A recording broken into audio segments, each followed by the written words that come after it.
Awesome. Well, welcome. My name is Kari Aanestad, as Pele mentioned. I am the Associate Director at the Minnesota Council of Nonprofits. So MCN is the host of today's Spotlight event, and we are the largest nonprofit state association with over 2,200 nonprofit members across Minnesota and beyond.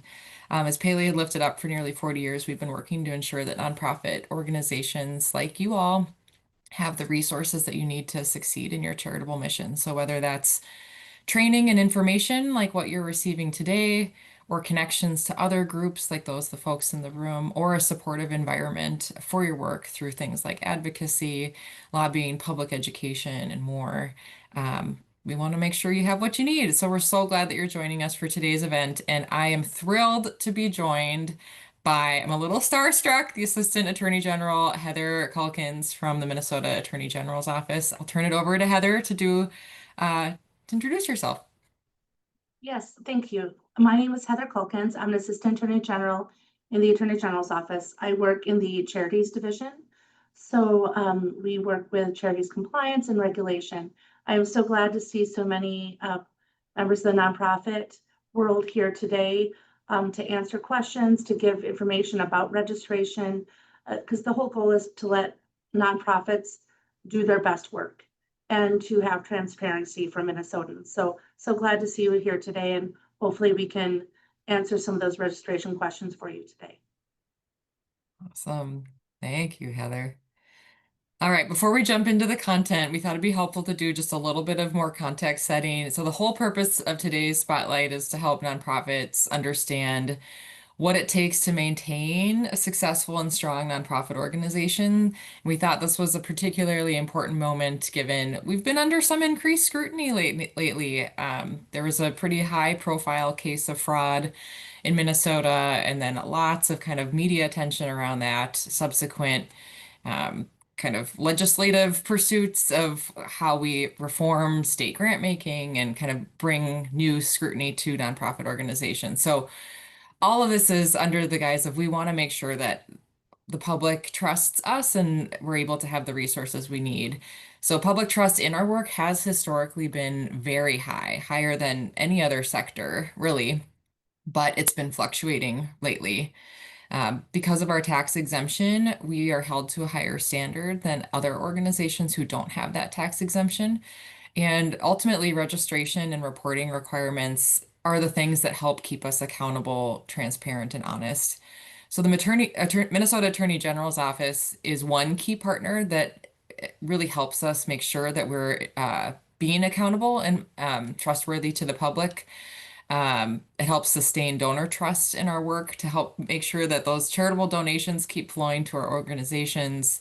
Um, they help hold bad actors to account, right? We want to make sure that we're following the rules, and those who aren't, in a way that would disrupt trust in our work, are held accountable for that work. And then recently, I don't know if you've heard or not, perhaps you have, but the Minnesota Attorney General's office has been doing some badass things, that's a professional term, in terms of litigating against executive overreach, particularly around cases of illegal federal funding, disruptions, and cancellations. I'm thinking most recently of these broad sweeping cancellations of AmeriCorps grants that affected 1,000 groups across the United States with huge detrimental harm. So, uh, eternal gratitude and a hat tip to the AG's office for a myriad of ways that you partner to support and strengthen the nonprofit sector's work, and particularly around that badass litigation recently. Heather, is there anything you would add No, here? I think that sounds great. Thank you. Awesome. All right, so here's an overview of what we're going to walk through. So Heather is going to kick it off with some great information from the Attorney General's office. I'll then pivot to talk about a couple of other Minnesota state agencies and requirements that they have. And then we'll wrap it up by talking about the Form 990, which is coming from the Internal Revenue Service, or the federal IRS that oversees our work. We are going to hold some space for questions and answers at the end, but if you do have quick clarifying questions throughout, please feel free to drop those in the chat or the Q&A tab in Zoom, and we'll try to clarify those in real time. And then we'll end with just a couple of resources and links for your continued learning. And with that, over to you, Heather. So I apologize. I am an attorney, so I needed to start off with a disclaimer from our office that all opinions, views, and tips contained in the presentation, at least my portion, are my own and not necessarily those of the AGO, do not constitute official guidance from the AGO, and are not intended to serve as a statement of the law or as an official AGO opinion, but rather advice based on my own experience. Next slide. So, and I think, thank you so much for that introduction. So much of what it said is a good segue into what I'm talking about, which is the importance of registration. It allows donors to see that that your nonprofit is being transparent, which is so important. So if you look at registration is a statutory requirement. If you are a nonprofit soliciting in the state of Minnesota for a charitable purpose, you must be registered with our office. There are some exemptions, which I will discuss, but it is a statutory requirement. So you must register. And you can go to the statute, Minnesota Statute 309.52, and on down, it will talk all about who must register, if the exemptions, all of that. But I think the big thing is if you are soliciting in the state of Minnesota for a charitable purpose, you need to register with our office unless an exemption applies. The reason for the registration is it allows us to detect potential violations. It's kind of our first look at finances to make sure everything's in order. But I think equally important, like I said, it allows the public to see the transparency within your organization. We do put registration status on our website, and we get frequent phone calls from Minnesotans who are saying, I think I'd like to donate to this organization. What can you tell me about them? And we point them to our website where they can look up to see if the nonprofit is registered or not. And I think even if you maybe meet one of the exemptions, it might behoove you to still register so you have that transparency to the public, but it's certainly not required. Also, professional fundraisers for charities must register with the AGO. However, that is the job of the professional fundraiser, not of the nonprofit, to take on that registration. But if you hire a professional fundraiser, you may want to make sure that they are registering with our office. One of the primary exemptions is the $25,000 requirement. If you solicit, or if you plan to solicit more than $25,000 in charitable donations, then you need to register. If it's below 25,000, that's usually the threshold for having an exemption. What's the definition of a contribution? Again, that is by statute. If you look up, there is a definition of contribution in the statute that is helpful. 309.50, contribution is money or property of any kind, exclusive of government grants. So if you are getting the majority of your funding from government grants, then that money does not contribute to that $25,000 threshold requirement. But if you are soliciting individual donors or even private grants, then that does count towards that money. And it is the dollar amount or the property exclusive. It's not a subtracting away your expenses for running your nonprofit. It is simply what you have raised, if that makes sense. I know that there's some questions about contributions, but I'm happy to answer those. We can go on to the next slide. So one other, so there's the initial registration, which we just discussed.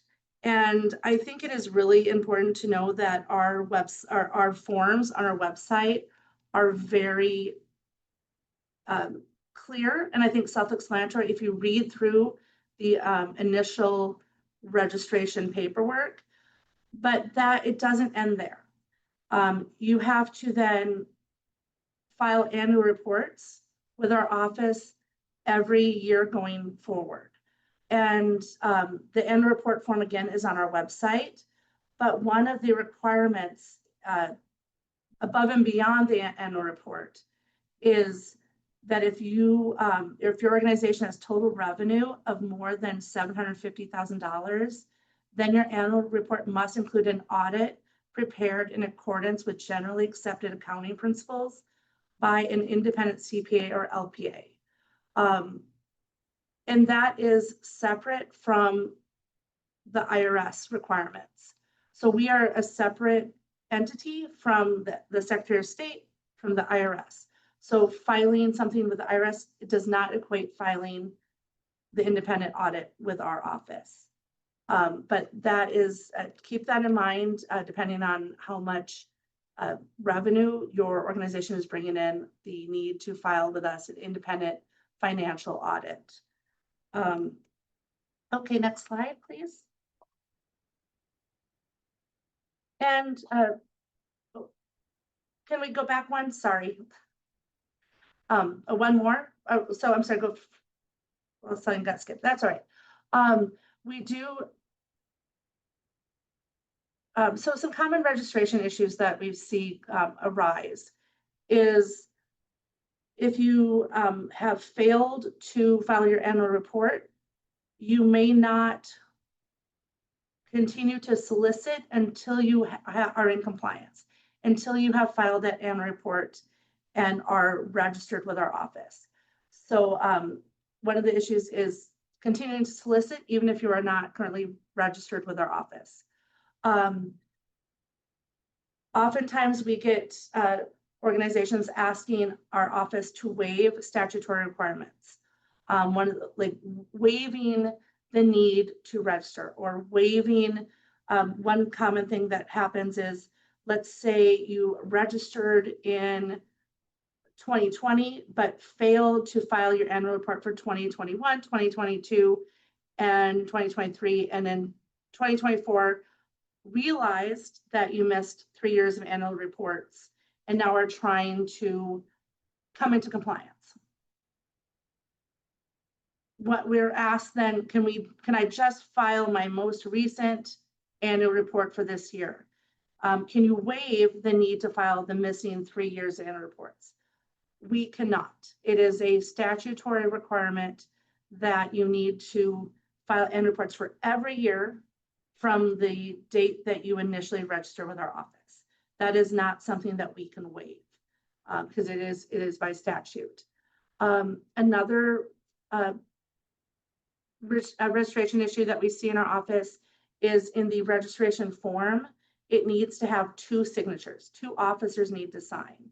We sometimes see the registration forms come in with only 1 signature.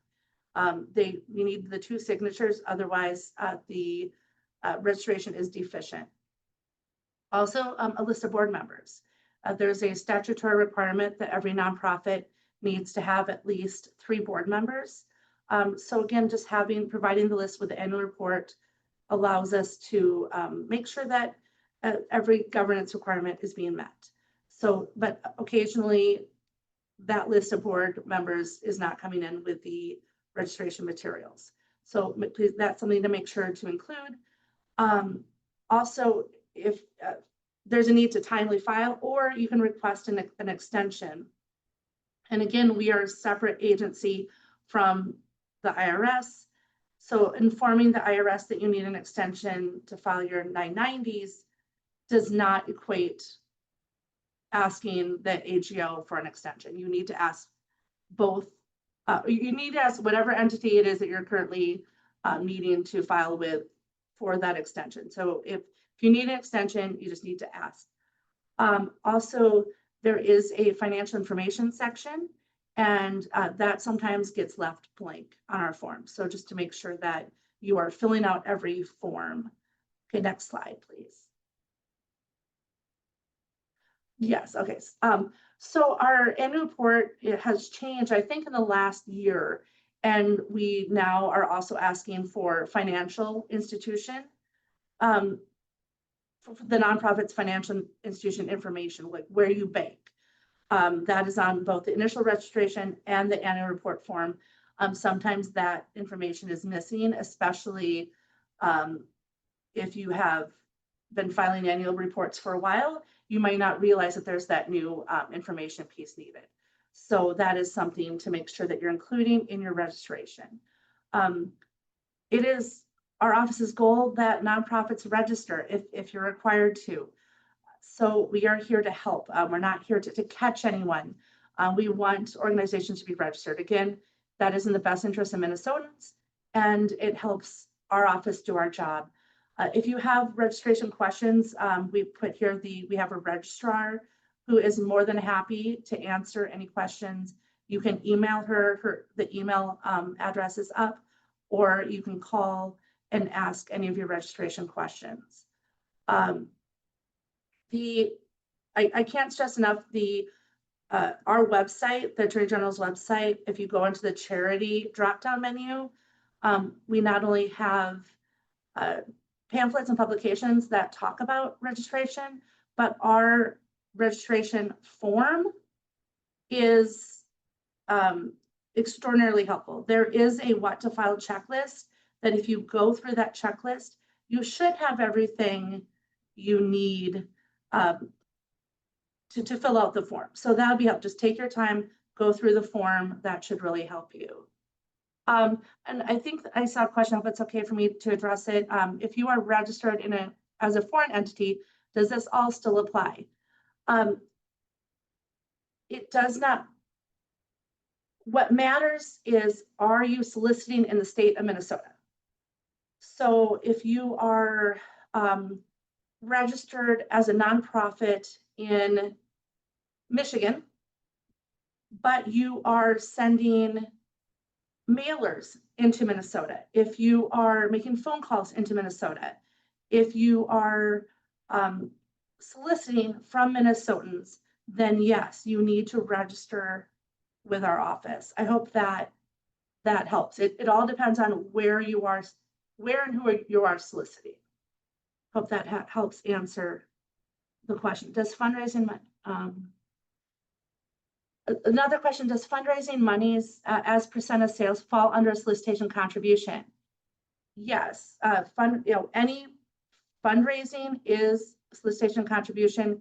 Now, I would look towards the statute. I don't want to give a clear direction right now, but if you go to the statute, if you are selling goods or services as part of your fundraising, you can deduct the cost of those goods and services from the amount raised to come out with your contribution amount. That is in the statute, Minnesota statute 309.50, subdivision 5, discussions about contributions, and it states about how that interacts from the contributions from sales of goods. So I would definitely refer you to look at the statute. So yeah, so hopefully that is helpful.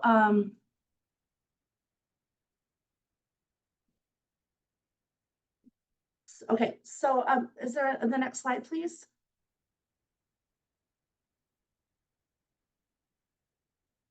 All right, so these are, again, just some tips on filing. Again, please do not use staples when you do your filing. When you file your initial registration, you want to file the charitable organization initial registration form, a copy of your organization's articles of incorporation. Now, I will say sometimes we get calls that organization no longer knows where the articles of incorporation is. One tip there is typically when you do your initial filing with the Minnesota Secretary of State, you have filed your articles of incorporation with the Minnesota Secretary of State, you can always reach out to them to get a copy of your articles of incorporation to send to us. Again, we do not, while we might collaborate, we don't share resources. So you would have to reach out to them, but that is a tip if you need to get your organization's articles of incorporation. In one case, we had an organization who had framed their original articles of incorporation and did not want to take the articles off their wall. So we just we suggested that they go to the Minnesota Secretary of State to get a copy. You need a copy of the IRS letter notifying the organization of its tax exempt status, if applicable, a full list of organizations' board of directors, a full list of all banks or other financial institutions. Do not include account numbers. We just need the name of the bank and the bank's address.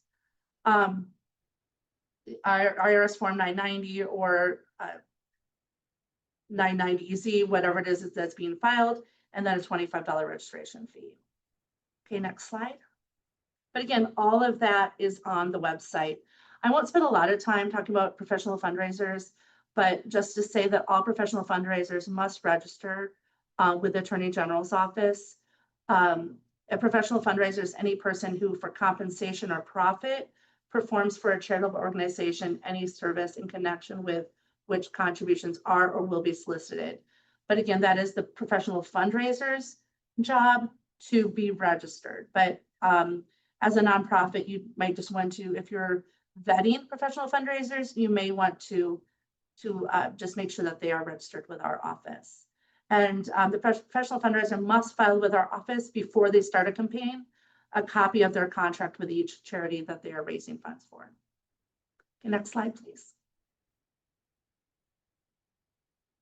And that's all. So I'm going to be handing it back off. But again, there'll be time for questions at the end. And I really say, go to our website. I know I just provide a lot of information, but our website has a lot of helpful information. Thank you so much, Heather. I'm going to jump back to professional fundraiser for just 1 second and offer, I'm not a lawyer, so don't take this as legal advice, but when I first started as a grant writer, I panicked when I read this, was like, oh my God, am I supposed to have been registering with the AG's office all of these years? And this is really geared toward independent contractors, like the type of folks that you would give like a 1099 to, not necessarily in-house employees of your organization. I don't know if that's helpful to clarify. I'll save you all any panic you may be feeling that I went through a couple years ago around your in-house employee grant writers aren't ones that would need to register. It's independent contractors who Thank you for that clarification. You're absolutely correct. Okay, good. The lawyer says I'm right. Awesome. Okay, and I do see the bigger question around a group that was incorporated outside of Minnesota, has registered with Minnesota and operates in here and has questions around risks. I think that's a bigger question that I want to hold for the end so that we can get through the content. So I will just acknowledge that we've seen that question, but I want to come back to that one. Okay, so Secretary of State. So Heather's with the Minnesota Attorney General's office. That's one big important entity that provides oversight and regulation of the nonprofit sector. Another one, it's sort of the Secretary of State's office. So this is one where hopefully many of you have already done this when you intend to incorporate as a nonprofit organization in Minnesota. You have to file that initial incorporation paperwork with the Secretary of State's office. The benefit of doing this is that it really then establishes your nonprofit organization as a limited liability entity. So that's going to give any of you as a founder or your staff kind of legal separation from the organization's governing body, so it can separate personal assets of the individuals who are on staff or board who are doing the work from the organization's liabilities. So that means that generally the directors and your board of directors and officers of that nonprofit are not held personally responsible for the nonprofit's debts or legal issues. This is also a necessary step for obtaining, if you want to go for federal tax exemption status under the 501c Internal Revenue Code. So I won't spend it. We're kind of focusing on reporting requirements, assuming many of you have already gone through these steps, but I just wanted to name that initial registration is important to also do with the Secretary of State's office. So after you've submitted that initial filing, nonprofits are required then to submit a renewal every year, and it's super important to do that. The Secretary of State's office truly does dissolve the organization, and move it to inactive if you don't do this every year. It seems to me like it's a very automated process. There's not a lot of thinking behind it. It's just like, did we receive the paperwork or not? If not, inactive. Um, Sounds scary, kind of is scary. You can be reinstated. There's a $25 fee that comes with that. But I think it's best if you can just avoid that if at all possible, and just make sure that you're watching those deadlines and also submitting what you need to the Secretary of State's office. Pele, I don't see the chat, so if anything comes up, please feel free to interrupt me as I'm going. All right. One other Minnesota state agency that we think is important to name that this won't impact everyone, but could impact some of you. The Minnesota Department of Revenue is another group that you may want to have on your radar. Even though a nonprofit organization that is recognized as tax exempt, it still may be liable or accountable for tax on unrelated business income. So for most organizations, unrelated business income, or UBIT, oh, the T is the tax, is income from a trade or business that's regularly carried on, but is not substantially related to the charitable, educational, or other purpose that's the basis of that organization's tax exemption. Um, so an example for MCN, we get income from advertising on a variety of our e-newsletters. So that income that we receive isn't necessarily a core part of our charitable mission to support nonprofit organizations. So we do pay unrelated business income tax on that little bit of money that we receive. So another thing to kind of consider is this should be filed in every state where you do business. So it might not necessarily be just in Minnesota. Same is true with sales and use tax. So this tax applies to most retail sales of goods and some services in Minnesota. So you may owe use tax on taxable goods, and services that were used in Minnesota when no sales tax was paid at the time of purchase. Um, an example that we have is we sell publications, so our Minnesota Grants Directory, our nonprofit legal handbook, our principles and practices books. So organizations typically don't pay sales tax at that point of sale, but we may be subject to sales and use tax. People purchase our books from Minnesota, they purchase them from North Dakota. So we tend to track that information and file annually with the states where we're seeing those transactions occur. With that being said, Minnesota law does exempt certain nonprofit organizations from needing to pay sales and use tax on their purchases. Examples of more groups who would meet that exemption would be could be churches, museums, and historical societies, private colleges, schools, universities, senior groups, volunteer fire departments, youth organizations. There's more information. Let's see if I can pull up the link really quick around who uh actually it'll be in the slide deck. But there's more information on the Department of Revenue's website around who could meet the eligibility for exemption on that. Okay, I'm about to pivot to go to the IRS and Form 990s. But we talked about Attorney General's office, Secretary of State's office, Minnesota Department of Revenue. Switching gears, the Internal Revenue Service is kind of the federal overseer of nonprofit organizations. And the big form that we're required to submit every year, if we've been given that tax exempt status, is the tax form 990. So this is our annual tax return that's filed with the IRS. All organizations who are tax exempt, non-exempt charitable trusts, and Section 527 political organizations are ones who are required to file this form.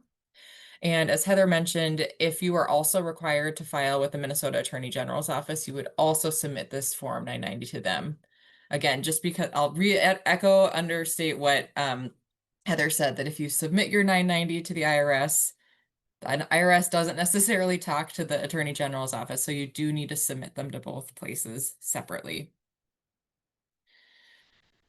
Why? What's so important about this tax form? Like you've been hearing all along, the purpose of these forms is really meant to hold us accountable for the fact that we've been given a tax consideration by having charitable missions, and help promote greater transparency, show the public that we're making use of these tax exempt dollars in a way that's good and aligned with our charitable intent. It's a tool, it can be a helpful tool for internal financial management as well, and support effective board governance. Annually, you're having to look at your books and understand what are the sources of income coming in and out, what assets are you holding. And it can be a tool of supporting fundraising. Tax Form 990s are a very commonly requested attachment to grant applications and proposals and reports. So it's one way that both individual donors and private philanthropy, in terms of charitable foundations, corporations, are looking at nonprofit organizations and sort of vetting who their prospective grantees might be. There is not one form of tax Form 990. There are actually 4 different versions. So depending on who you are, nonprofit organizations who have grossed $200,000 or more in receipts in a given year, and or whose total assets of 500,000 or more, are required to file the full Form 990.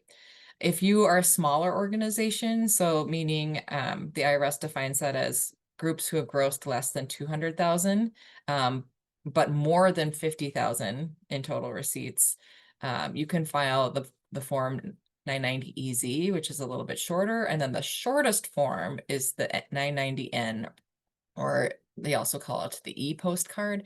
So that's for nonprofit organizations whose total receipts have grossed $50,000 or less.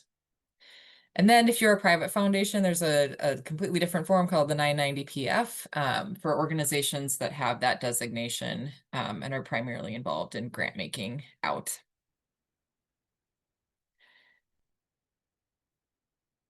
Many of you may know this or maybe not, but tax form 990s that have been filed to the IRS are publicly available in a number of different ways. So you can actually search up your own organization's past filings. You can look up those of partners or funders. I've used this often looking at 990 PFs to better understand where certain foundations are giving grants to and how much they're giving.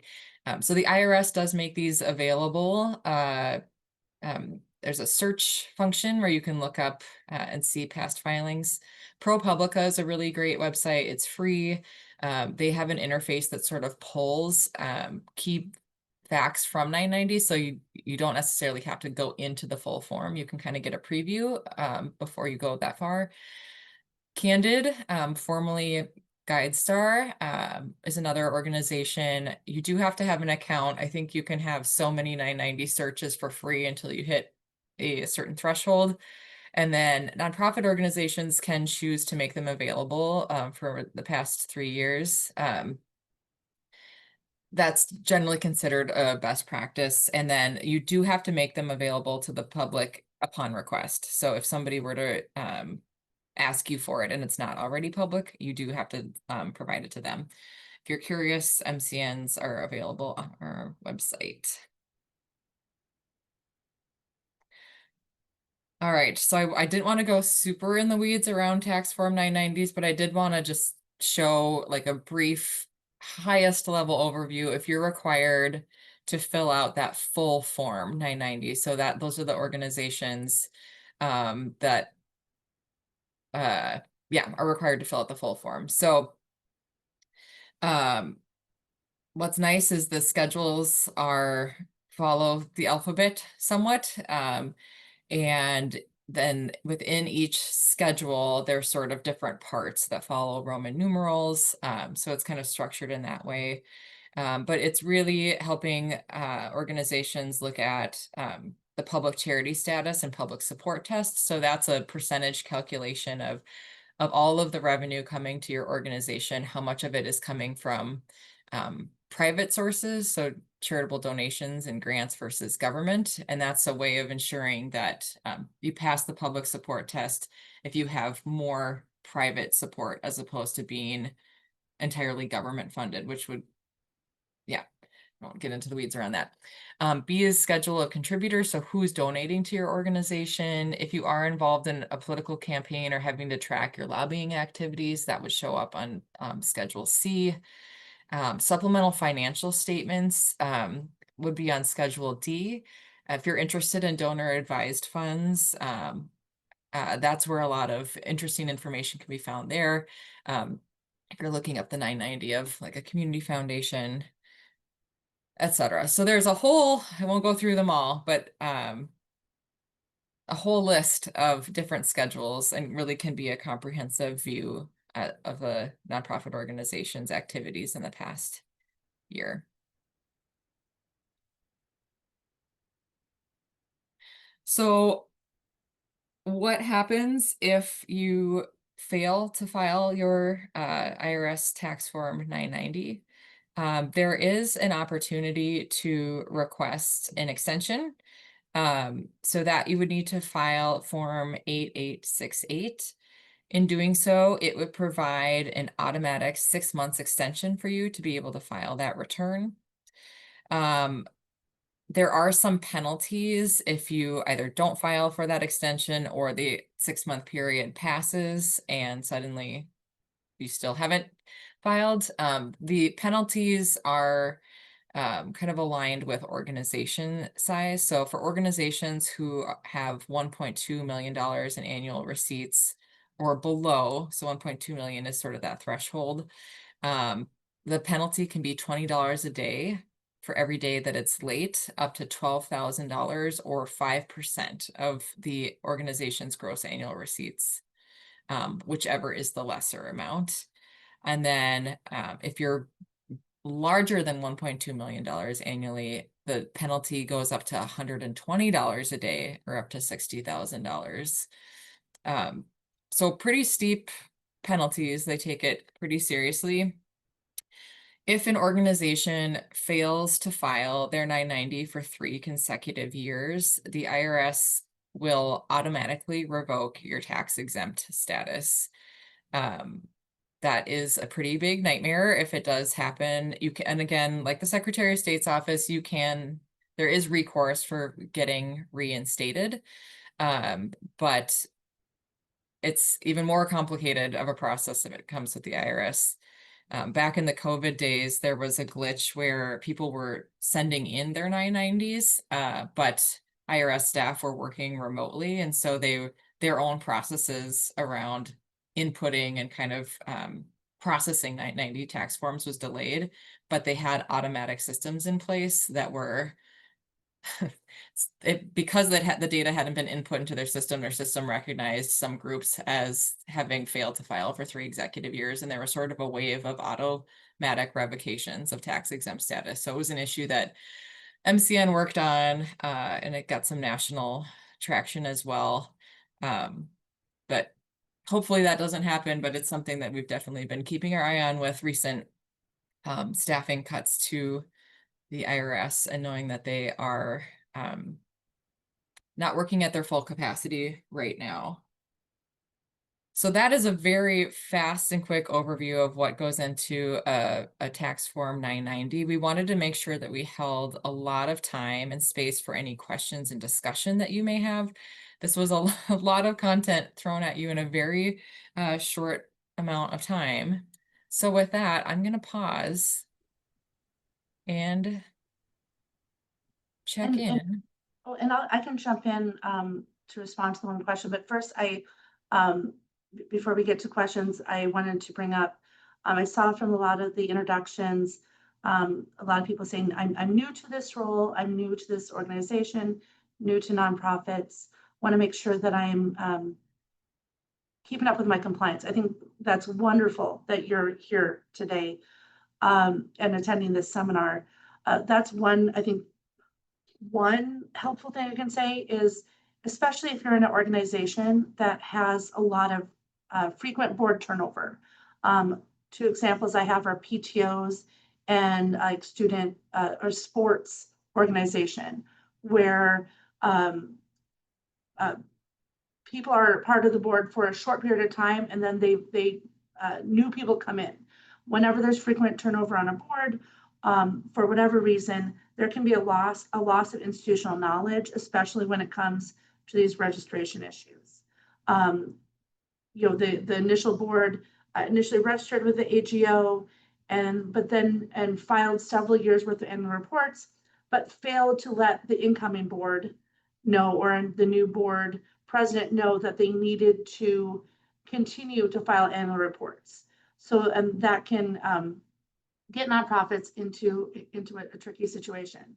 So I would just really, again, thank you for being here today, but I think there's a lot of benefit to coming up with a plan to pass along the institutional knowledge about registration and registration issues to boards moving forward, if that makes sense, especially if you're in if your nonprofit has frequent board turnover.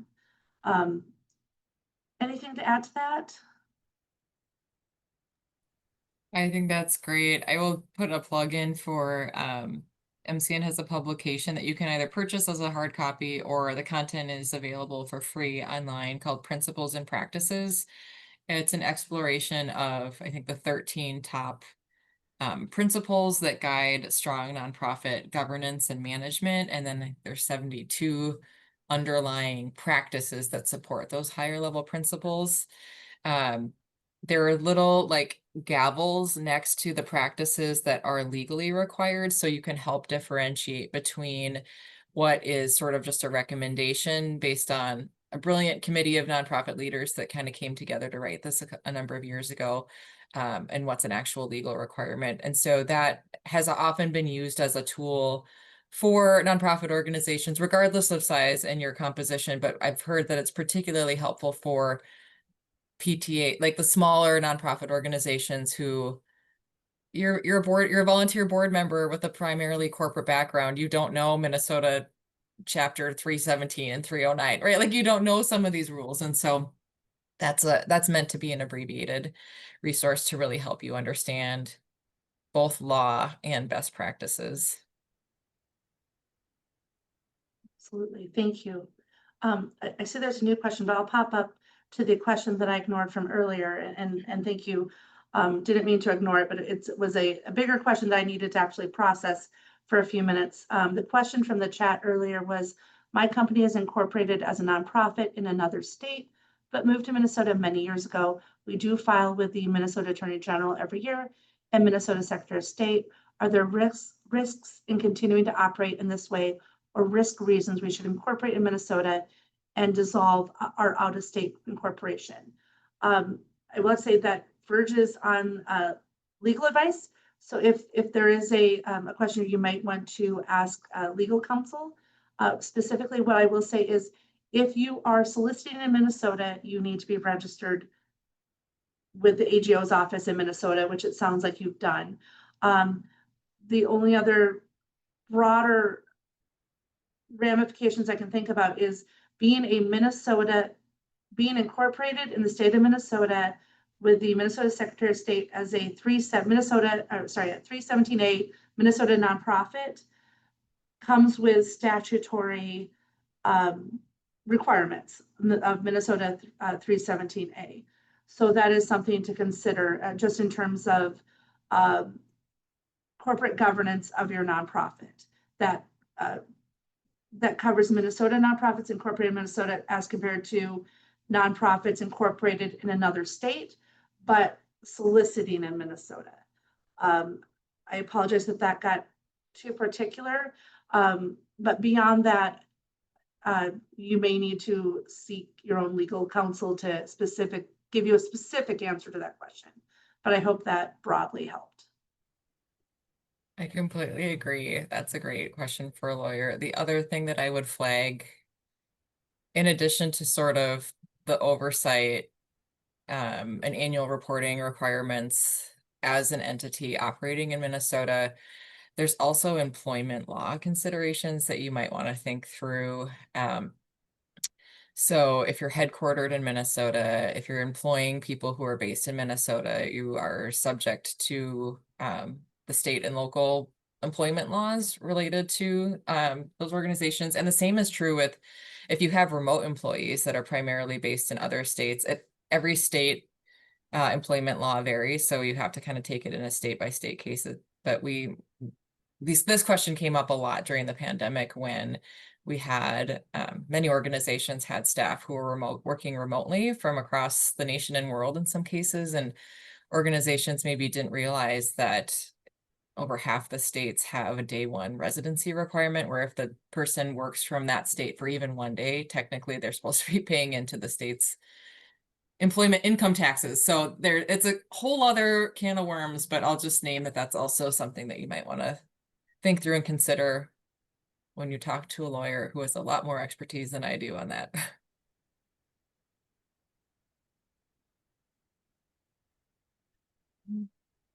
There was And another then I question. see a recent question, do the state offices communicate between each other to prompt proper filings? An example is given. Short answer, no. We are separate organizations where we each have different reasons for needing different registrations or filings.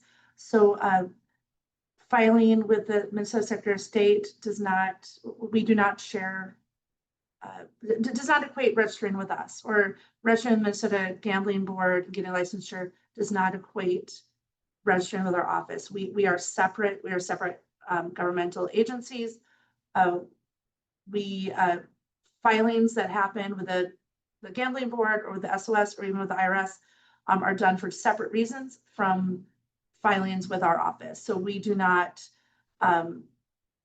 share information, if you will, other than, I oftentimes visit the same public Secretary of State website that's available to everyone.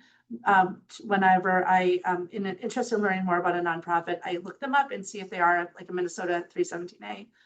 So other than information that's available to the general public, no, there's no sharing of information. I think the second part of that question is there a prompt that happens? So let's say you file as a 317A, or I'm sorry, you organize as a 317A with the Minnesota Secretary of State. Is there a prompt then where you are informed that you may need to also register with our office? I don't know. I believe there might be. I've heard some feedback that there may be a letter that goes out from the Secretary of State to charitable organizations to let them know of that. I can't say for sure. But I will say that we are looking at ways we can collaborate with the Secretary of State just to make sure to see how we can better serve our constituents. So that might be something that, or I think that's something that we can certainly bring up and address. But as far as I'm aware, there's no prompts that I'm aware of.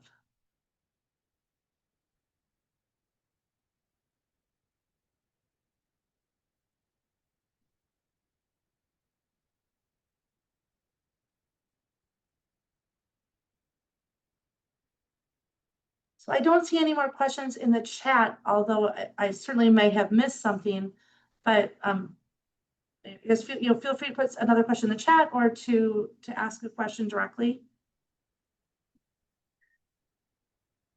Well, folks are thinking that over. I might add, I wasn't planning on talking about this, but if we have a little bit of time, I might bring it up. So there were a number of executive orders that were issued by the president in late January, some of which kind of tried to frame work around diversity, equity, inclusion as being illegal. And I know that that has caused some pretty significant anxiety and concern from nonprofit organizations, particularly ones who either in their core name and mission and identity, or as a commitment to values in the work, have been dedicating themselves in that work in the past number of years. We've seen self-certifications come through from the federal government, like in order to continue to receive your federal funding, you need to certify that you're not doing DEI work. And then there's been lawsuits against the administration because of this. So I feel like nonprofits have been caught a bit in the crosshairs of this volleying back and forth between the executive branch is saying one thing, now it's getting worked through the courts, our funding's on the line, what are DEI isn't being defined legally anywhere in a way that's clear or helpful. So it's hard to know what you're self-certifying on or not. And so I think what it's done is caused a lot of uncertainty and stress in the nonprofit sector.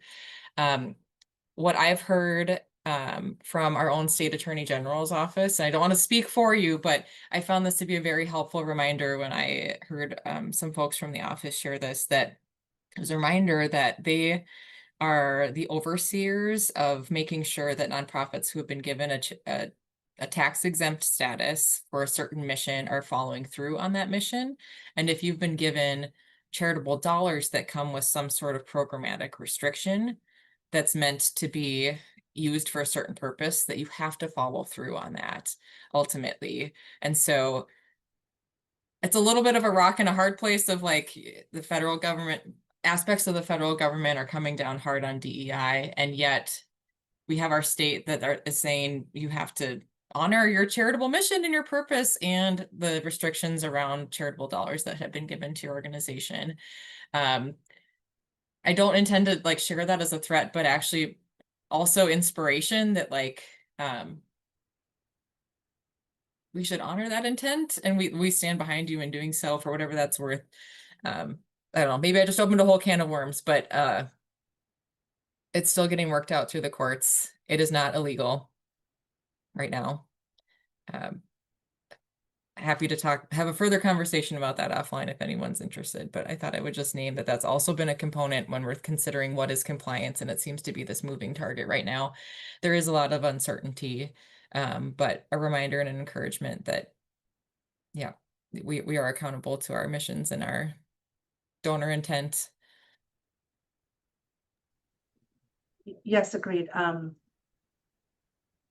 Don't want to speak too much more on it, but thank you for bringing that up. And yes, it is, we are here. We want to make sure that a donor intent is being followed, and that the missions, nonprofit missions, are being pursued. So, and we are here to make sure that that the nonprofit dollars, funds being raised for a specific purpose, are actually going to be used for that purpose. But we also recognize it is a challenging time, certainly. Well, I have seen a couple more questions pop up on the chat. Yeah, and as someone brought up, yes, we're that thanks for bringing up DEI and that we are still accountable. That's part of our state mission. But very well said. There's another question about, we are working with a compliance service for all states. What is your experience with these type of organizations? I'm going to assume that's my office registrar knows all these names at the top of her head. I do not, but I'm assuming that you mean it's one of these companies that handles your registration with different states. We've seen more and more of those. I would just make sure that you are making sure that any compliance service that you're using to make sure your registrations occur, that that they are doing their job. Every once in a while, one or two, especially, we've seen some mergers with some large compliance service companies where there's just have been some things that have fallen through the cracks in terms of, well, we will reach out to a nonprofit and say, you haven't, you're late in your annual report, and the nonprofit will say, well, we hired a compliance service to take care of that for us, and they don't understand what happened.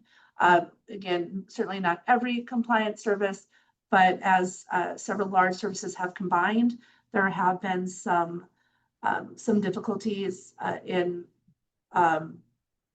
filings not happening in a timely way. So I would just make sure that you are vetting the compliance service and that you are making sure that they're doing their job. Also, I think some difficulty, and again, I'm not going to speak on this as well as my registrar would because she has a lot more hands-on experience. But one thing that she's told me is that there can be a problem with when the compliance service lists their contact information as compared to a contact for the nonprofit. Because then our registrar, if a question comes up or if there's some missing information, is not sure who to contact.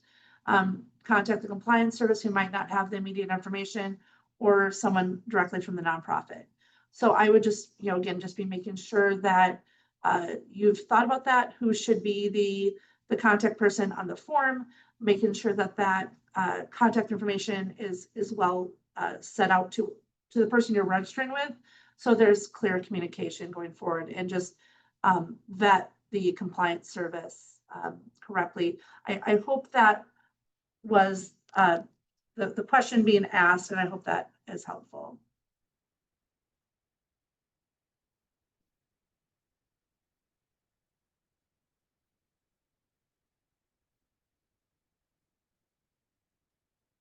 And I see that there's a question about, are annual reports and 990s required to be published on a website, or is it just available upon request? I believe it's And I'm just assuming that's available on the Attorney General's website. If it is part of the report, then it is published. And I apologize. That is a really excellent question. I have not looked on the public facing website for information because I can find the information in our internal system. So let me get back to you on that question exactly, and I will let the Minnesota Council of Nonprofits know an answer to pass along to you even at a later point today, because I don't want to give wrong information. So thank you for that question. Yeah, and I looked it up on our own principles and practices, and the way it says here is each nonprofit organization must make certain data available to the public, including IRS Form 990 for the previous 3 years, including clear statements of a program service accomplishments in Part 3, and IRS Form 1023, application for recognition of exemption. Yeah, so I'm not sure that you could read it. Yeah. That was not answering your question. We will look into it and see if we can get a more specific answer. Right. But I think, and thank you so much for looking that up. I think what's really important, I can hear the music, we're being played off, but is transparency. Transparency to your donors, transparency to the public. Minnesotans are generous people, but we at the AGO's office want to make sure we're protecting Minnesotans, and that their money is being used in the best way possible. And I think you as nonprofits want your donors to see that you are using their funds in the best way possible. So I think all this registration really helps Minnesotans, and it helps you because it shows transparency that you're doing the work the charitable work that you have set out to do, and that we're all here to help Minnesotans.